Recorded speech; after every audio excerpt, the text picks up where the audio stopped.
Welcome to Crazy Nurse RN Hub, where learning becomes a tradition. Come, join me as we explore the multifaceted worlds of nursing.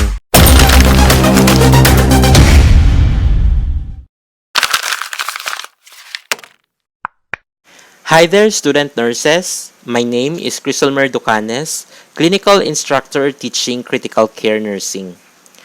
As continuation on our topic on the response to altered ventilatory function, we have chest surgery. It is also known as thoracic surgery. It is performed for a variety of reasons, some of which are unrelated to primary lung problems. It may be used to diagnose or repair lungs affected by cancer, trauma, or pulmonary disease.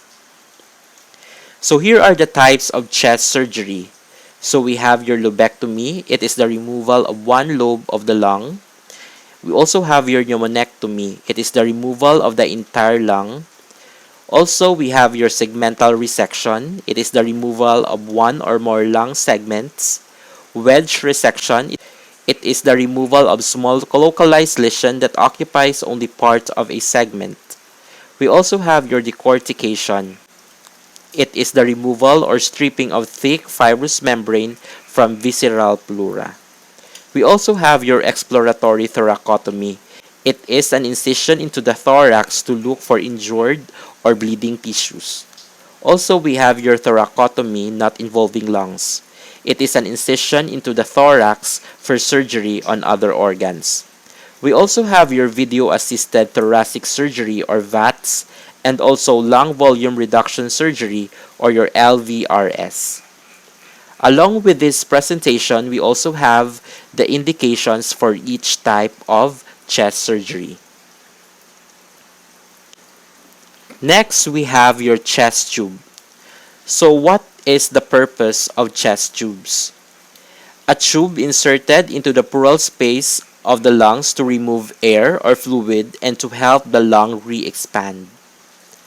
Or it is a tube placed in the mediastinum space to help drain blood or fluid from around the heart after cardiac surgery. So basically, the purpose of your chest tube is to drain excess air or fluid in your pleural space in order for your lungs to expand.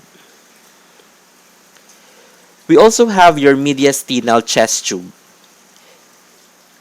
These are usually placed after cardiac surgery to help drain the blood from the pericardial space.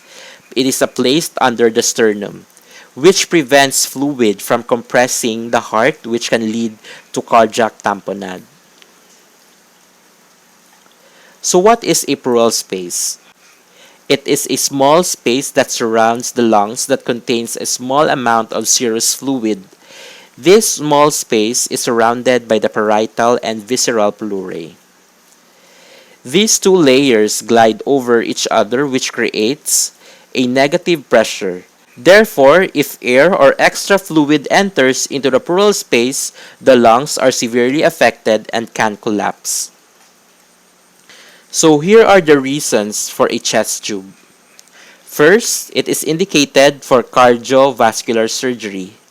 Also, if the patient has pneumothorax, wherein the air enters into the pleural space and causes the lung to collapse. It can be caused by the trauma to the chest or spontaneous. We also have your pleural effusion. It is the fluid in the pleural space. So here are the types of pleural effusions.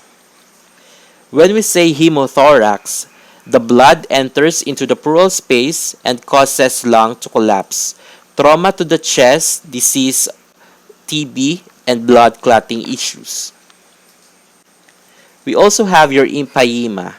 It is an infection in the pleural space. Also, we have your chylothorax, lymphatic fluid in the pleural space. Next, let's proceed to the types of chest tubes drainage system. We have two types of your chest tubes. First, we have your wet suction or water-sealed suction. Also, we have your dry suction. So here is an image of your chest tube drainage system attached to the patient. So first, let's discuss the wet suction or the water seal suction. Suction is regulated by the height of water in the suction control chamber when connected to wall suction. Some have stopcocks to help regulate the amount of bubbling, and water evaporates over time, so you will have to re-add it. And physicians determines the suction level, usually 20 centimeters of water. On the other hand, the dry suction has no water column to control suction, but uses a suction monitor bellow that looks like an orange accordion on the device that balances the wall suction, and you can adjust the water suction pressure using the rotary suction dial on the side of the system. And it allows for higher suction pressure levels and has no bubbling sounds, and water does not evaporate from it as with other systems. So what is the nursing management of a chest tube? For the drainage system itself, keep system below the patient's chest. Remember that your chest tube machine works with gravity. So it's very important that the system itself should be below the patient's chest in order to drain excess fluids or air. Next is for the tubings. You have to keep it free from kinks and make sure it is draining freely, not clots or stagnant fluid, and that all connections are sealed. Also, for the drainage collection chamber, you have to monitor drainage such as the color, the amount, and should drain no more than 100 cc per hour and record routinely. For the water seal chamber, the nurse should perform an underwater seal on the tube to allow air to be removed from pleural space while preventing outside air from entering the lungs.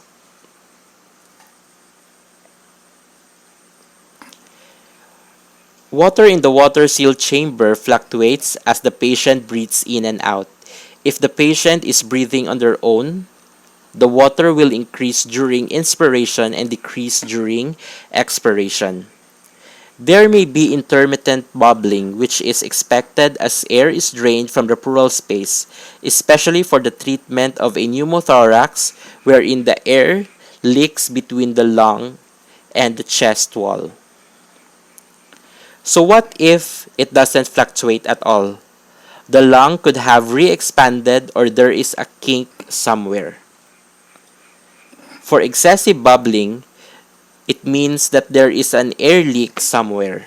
So you really have to assess the patient as well as the device closely. For the suction control chamber, for the dry suction, the suction is controlled by a dial on the side and is regulated by suction monitor bellow, which is the orange accordion. There is no water column.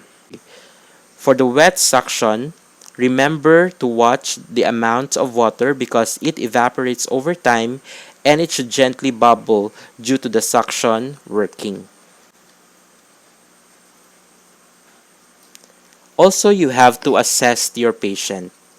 You note for lung sounds, rate, any dyspnea. That means there is worsening of pneumothorax or hemothorax. Note skin around insertion site for any subcutaneous crepitus, which is the crackling sensation felt on palpation that is due to carbon dioxide escaping the tissues.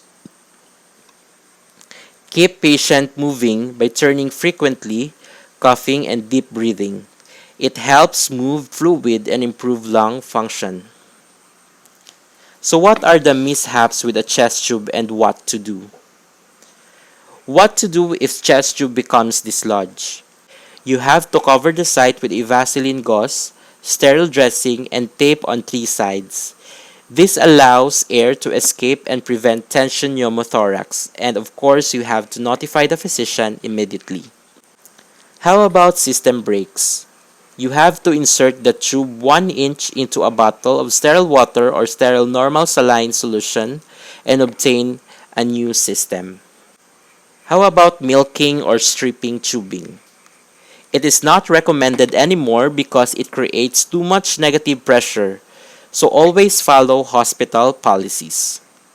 And also for clamping tubings, it increases the risk of patient developing a tension pneumothorax. Never do it without any order and follow hospital policies. Next, let's proceed to chest tube removal. So what are the nurse's role? You have to assist the physician if it is done at bedside. Some facilities allow nurses to do this if they have completed proper training and competencies. Also, you need to gather supplies such as sterile gloves, dressing supplies, occlusive petroleum gauze, telfa, mask, goggles, suture removal kit, tape, and rubber tip hemostats. We also have to educate patient prior to the removal of the chest tube and how to do the Valsalva's maneuver. So what is a Valsalva's maneuver? So it is taking a deep breath, exhale, and bear down because it prevents air from going back into the pleural space. We also have to pre-medicate for pain if ordered by the physician. Position the patient in semi-fowlers for removal. Monitor respiratory status, lung sounds, drainage, assess chest for unequal chest rising, and dyspnea. Also, we have to note that the patient will have chest x-ray ordered by the physician to assess lung expansion after the removal. Next, let's proceed to lung transplant. A lung transplant is a surgery done to remove a diseased lung and replace it with a healthy lung from another person. The surgery may be done for one lung or both. Lung transplants can be done on people of almost all ages, from newborns to adults up to age 65, and sometimes even later. So what are the types of lung transplant procedures? Most lungs that are transplanted come from deceased organ donors. This type of transplant is called a cadaveric transplant.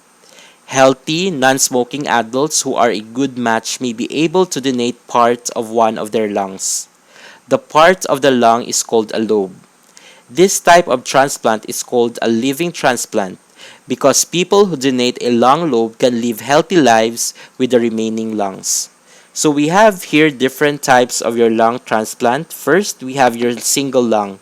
This is the transplant of one lung. We also have your double lung. This is the transplant of both lungs. We also have your bilateral sequential. This is the transplant of both lungs done one at a time. It is also called bilateral single. Also, we have your heart-lung transplant. This is the transplant of both lungs and the heart taken from a single donor.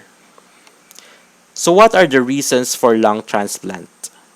First, if there is a serious lung problems that cannot be improved with any other treatment. Also, if the patient has a life expectancy of 12 to 24 months without a transplant. So what are the indications for lung transplant? First, we have your severe cystic fibrosis. This is an inherited disease that causes problems in the glands that make sweat and mucus. It is ongoing, gets worse over time, and is usually fatal. Also, we have your bronchopulmonary dysplasia or chronic obstructive pulmonary disease or COPD. These are lung diseases that can interfere with normal breathing. We also have your pulmonary hypertension. Pulmonary hypertension is an increased blood pressure in the arteries of the lungs. We also have heart disease. Heart disease or heart defects that affect the lungs may need a heart-lung transplant. Also, we have your pulmonary fibrosis. This is the scarring of the lungs. Also, we have certain hereditary conditions that can affect the lungs. So what are the risks of a lung transplant? So we have bleeding, infection, blockage of the blood vessels to the new lungs, blockage of the airways, severe pulmonary edema, so there will be fluid in the lung, blood clots as well, and also the most common risk of a lung transplant is the rejection of the new lungs. Rejection is major risk of transplant. This is a normal body reaction to foreign body or tissue. When an organ is transplanted into a person's body, their immune system sees it as a threat and attack the organ. To allow the transplanted organ to survive in a new body, medicines are used to trick the immune system into not attacking the transplant. The medicines used to prevent or treat rejection have a lot of side effects. The exact side effects will depend on the specific medicines that are taken. Here are the nursing management for patients who underwent lung transplant.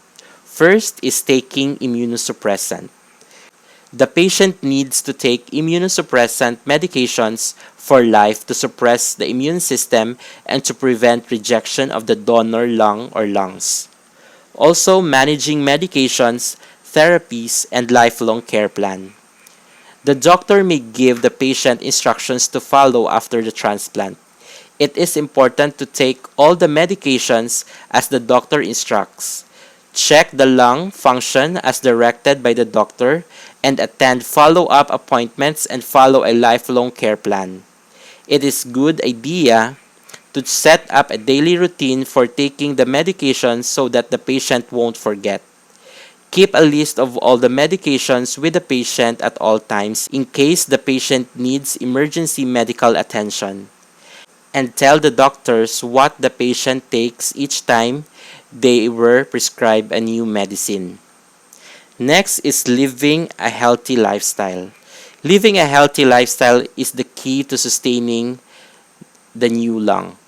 The doctor may advise the patient to not use tobacco products and to limit alcohol use. Following a nutritious diet can also help the patient stay healthy. Next is exercise. It is an extremely important part of rehabilitation after the lung transplant and will begin within days of the surgery. The healthcare team will likely work with the patient to design an exercise program that is right for the patient. The doctor may recommend pulmonary rehabilitation, which is a program of exercise and education that may help improve the patient's breathing and daily functioning after the transplant. And lastly, we have emotional support. The new medical therapies and the stress of having a lung transplant may make the patient feel overwhelmed. Many people who have had a lung transplant feel this way. Now let's proceed to the complementary and alternative medicine. First, we have echinacea. It is a group of flowering plants used as a popular herbal remedy. They are linked to many health benefits such as reduced inflammation, improved immunity, and lower blood sugar levels. Also, we have golden seal. It contains the chemical berberine which might have effects against bacteria and fungi. It also has properties that can lower blood pressure and improve irregular heartbeats, lower blood sugar, and bad low-density lipoprotein or LDL cholesterol. Also, we have zinc. It is an essential mineral that the body does not make on its own. It aids growth, DNA synthesis, immune function, and many more. For the nutritional and dietary therapy, we have tube feedings, fluid therapy, high protein, high caloric supplementation. Also, we have to educate our patient with regards to the treatment prescribed by the physician. And now let's proceed to the evaluation phase of the nursing process. That includes the evaluation of the outcome of care and of course reporting and documentation of care done to our patient. I believe that would be all for our topic on the response to altered ventilatory function. I hope you learned something today. Thank you so much and have a nice day.